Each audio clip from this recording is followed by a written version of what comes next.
from a diseased plant to a healthy one again. Today I want to share with you my journey of planting and restoring weakened orchids, those damaged by insect pests. Helping the plant quickly revive only helps it regain its health and develop new roots.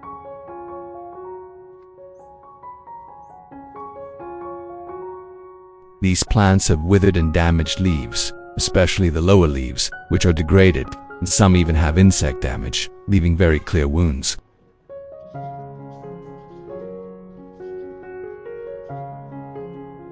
As you can see here, this plant has 2 wounds, and that plant also has damaged spots on its leaves. If left untreated, these injuries will weaken the plant, slow its growth, and make it very difficult for it to flower. In fact, these plants had previously been overcared for in the greenhouse, with high humidity but an unbalanced nutrient supply, weakening them from within and causing them to start shedding their lower leaves.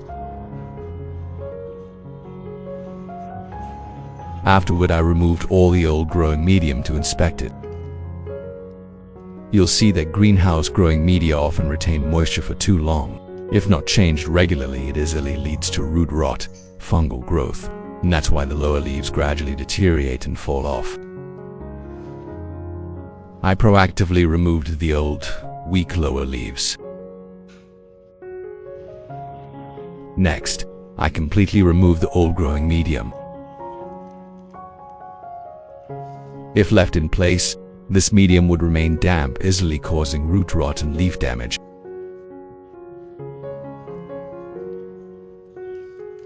Therefore, I've replanted them in a new, more aerated and clean medium, providing the orchid with the best environment for recovery and growth.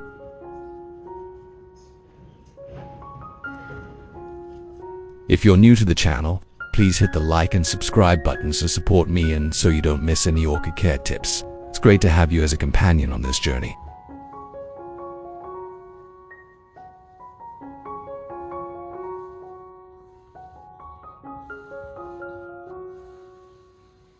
At this point, I've finished preparing the growing medium, and now we'll take the plant outside to continue with the next steps of care.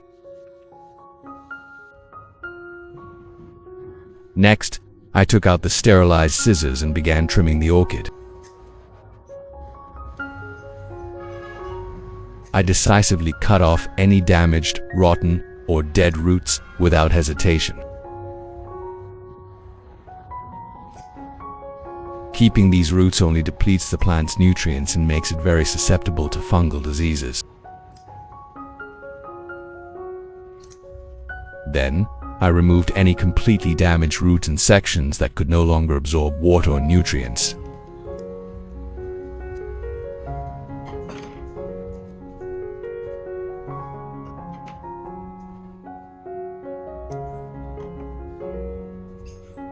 After this step, you'll see the root system is much neater and cleaner, ready for recovery. Having finished the root treatment, I set the plant aside, and now we move on to the next step in the care process. Next, I moved the orchid to the washing area and gently sprayed the entire stem and leaves with clean water. I sprayed evenly to wash away all the dust, fungal spores, and other impurities that had clung to the leaves after pruning. This is a very important step, helping the plant breathe and photosynthesize more easily and reducing the risk of fungal diseases later on. After clipping, I let the plant dry for a short while, and then we move on to the next step in the care process. Next, I brought the orchid closer to carefully inspect the areas damaged by insect bites. You can clearly see that the leaves are swollen and filled with water if not treated promptly. This can easily spread to healthy leaves. At this point, I used a small, sterilized knife to gently make incisions at the damaged points. Then, I used a soft cotton swab to gently squeeze out the accumulated water and fluid. A considerable amount of fluid came out, so I used a clean cotton swab to absorb it all, leaving no residue. This completely eliminates the potential source of bacteria and fungi lurking in the leaves. If left untouched, the damaged leaves would continue to rot and spread rapidly. Besides English, we now have voiceovers in French, German, Italian, Spanish, Portuguese, Japanese, Hindi, and Indonesian. To help you understand the content more as Ali, listen in your preferred language by opening the video and clicking on the settings gear icon to select the appropriate audio language. Thus, I have treated the insect damaged leaves, and the orchid is now clean, well ventilated, and much safer. Next, I took out a clean container and added 1 liter of filtered water.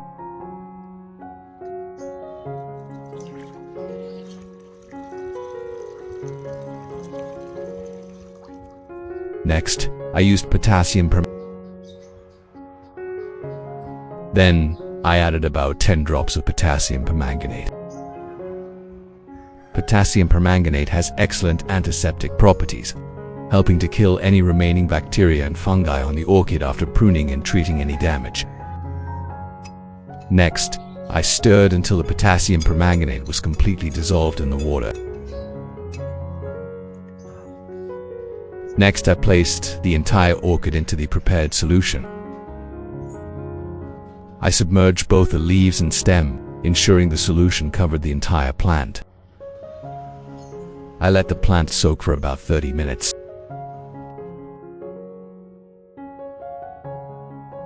After soaking for 30 minutes, I took the orchid out. By this time, it was quite clean and disinfected, but I didn't stop there. I took a soft cotton pad and began wiping each leaf and crevice. I wiped very slowly and thoroughly to completely remove any remaining dirt and mold. Especially in areas where insects are bitten or sucked, I wiped and blotted away all the excess water, leaving no excess moisture because that's where diseases are most likely to spread.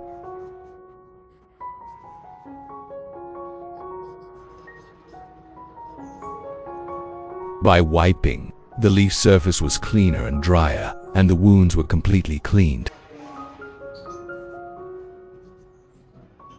This step helps prevent the spread of fungal diseases and prepares the plant for the recovery phase. After wiping, I set the orchid aside and continued with the next care step.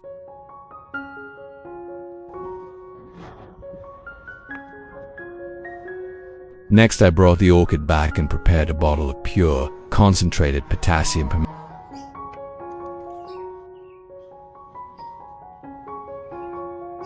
I took a clean cotton swab, directly applied the concentrated potassium permanganate to the tip, and then dabbed it directly onto the insect bites or damaged leaf areas.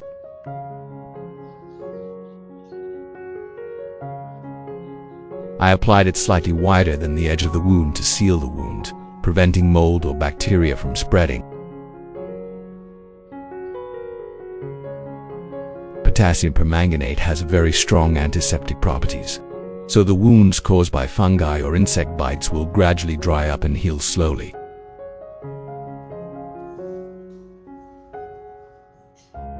For other leaves with similar symptoms, I treated them the same way, applying pure potassium permanganate directly to the necessary areas without spreading or overusing it.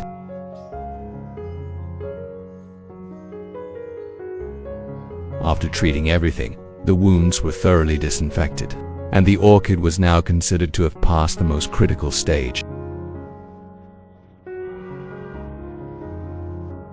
Next, I placed the plant in a well-ventilated area, waited for the potassium permanganate solution to dry completely, and then replanted it to ensure a safe and sustainable recovery. Next, once the wounds on the orchid had completely dried and healed, I planted it. I chose a pot with many holes, ensuring good ventilation and drainage, as orchids cannot tolerate water. The growing medium I used was pre-treated and stabilized pine bark, which was both fungus-free and retained moisture while still allowing for root aeration. When planting, I placed large pieces of pine bark at the bottom of the pot for a stall. Large pieces create space for root respiration and quick drainage. Then I placed the orchid in the center of the pot, keeping the roots straight, and continued adding pine bark around it.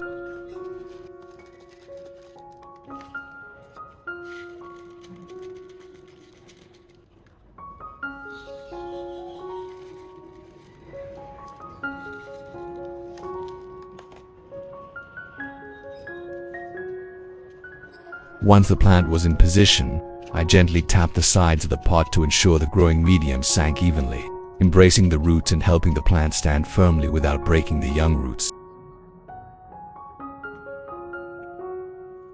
Next, after the plant has established itself in the pot, I cover the rim with a thin layer of moss. This moss isn't for aesthetics. It's excellent for retaining moisture, ensuring the orchid roots always have enough moisture to establish themselves and thrive.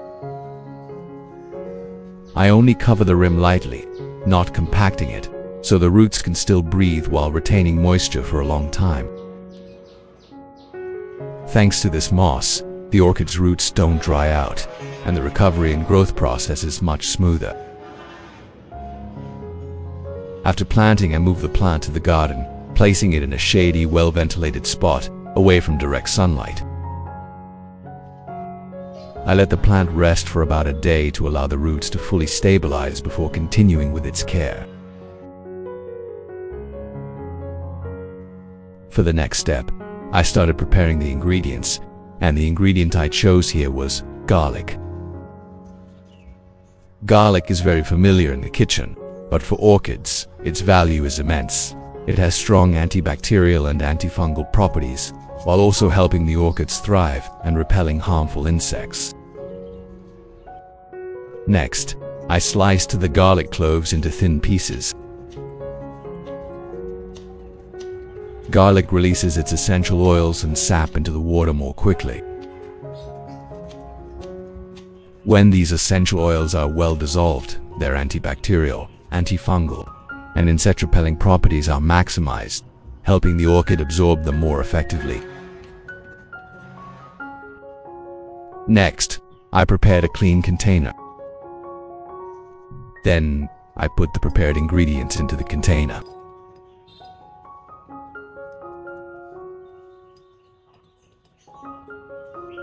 Next, I add the roasted rice flour. I've already explained the roasting process in previous videos, so you just need to roast the rice until golden brown and fragrant, let it cool, and store it in a jar for later use.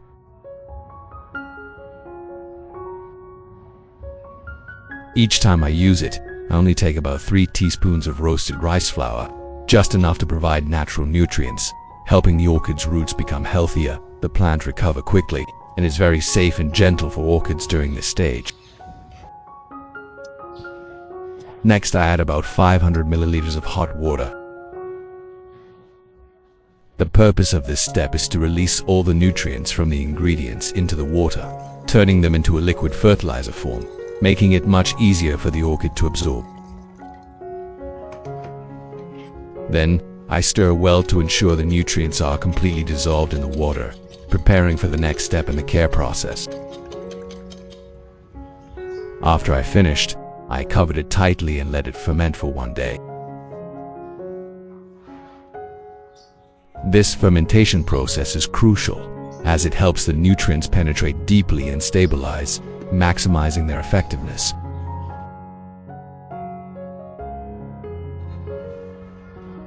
After a day of incubation, I opened it and found that the garlic and roasted rice water had completely permeated. The nutrients had dissolved into the water, turning into a liquid fertilizer that was very easy to absorb.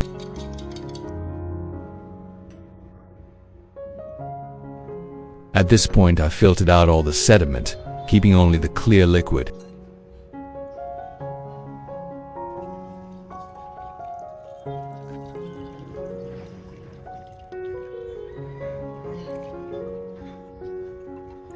At this point, I had obtained a clean, safe, and very beneficial nutrient solution for orchids. Next, I took a soft cotton ball and soaked it thoroughly in the filtered nutrient solution. After a day for the plant to stabilize and its roots to settle, I gently removed it to begin caring for it. I wiped each orchid leaf, completely removing any remaining dust and dirt. This solution is antibacterial, antifungal, stimulates orchid growth, and repels harmful insects.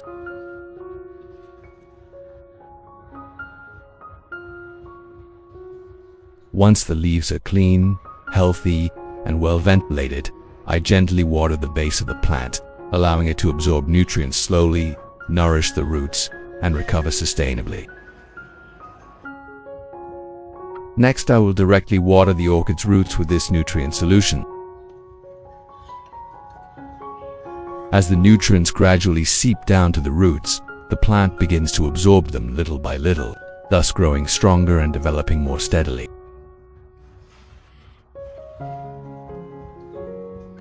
With this natural nutrient solution, I maintain a cycle of once every 2 weeks. This regular care helps the orchid grow strong from the inside, with robust roots and thicker, sturdier leaves.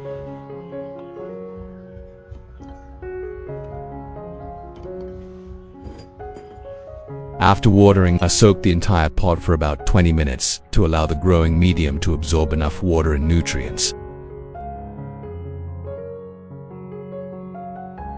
After 20 minutes, I lift the orchid out to drain the water. With this method of natural fertilization, I maintain it every 2 weeks. On normal days, I water and mist the plant every 3 days to keep it moist, ensuring the roots are well ventilated and not waterlogged. After 28 days, I can confidently say that the orchid has recovered very quickly and noticeably. The previously damaged roots have completely healed and dried up. Once the wounds have hardened and scarred like this, they no longer spread or develop further, indicating the plant has overcome the critical stage. The dark spots caused by mold and insect damage have now turned darker, dried up, and stopped spreading, with no more signs of rot. The red young leaves at the tips have also healed, their color stabilizing, proving the plant is healthy and recovering in the right direction.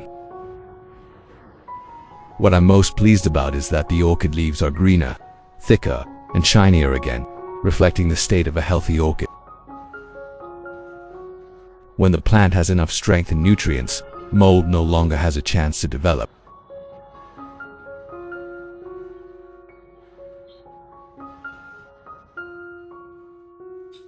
Next, you can see that new roots have started to spread out of the pot in abundance. With orchids, roots mean life, and strong root growth ensures the plant will thrive. These roots spreading out of the pot demonstrate that the plant is fully stabilized and is regaining its vitality. I always tell people one thing: with patience and the right techniques, orchids will never disappoint you. When healthy, the roots will grow thick, the leaves will turn green, and then the flowers will return regularly according to their cycle. Looking at the healthy green roots, the glossy leaves, and all the wounds from insects and mold completely dried up, I can confirm that this orchid has fully recovered and is growing very vigorously. I hope this video helps you better care for your orchids at home. If you find it helpful, don't forget to like and subscribe to the channel so you don't miss out on more simple and natural orchid care tips.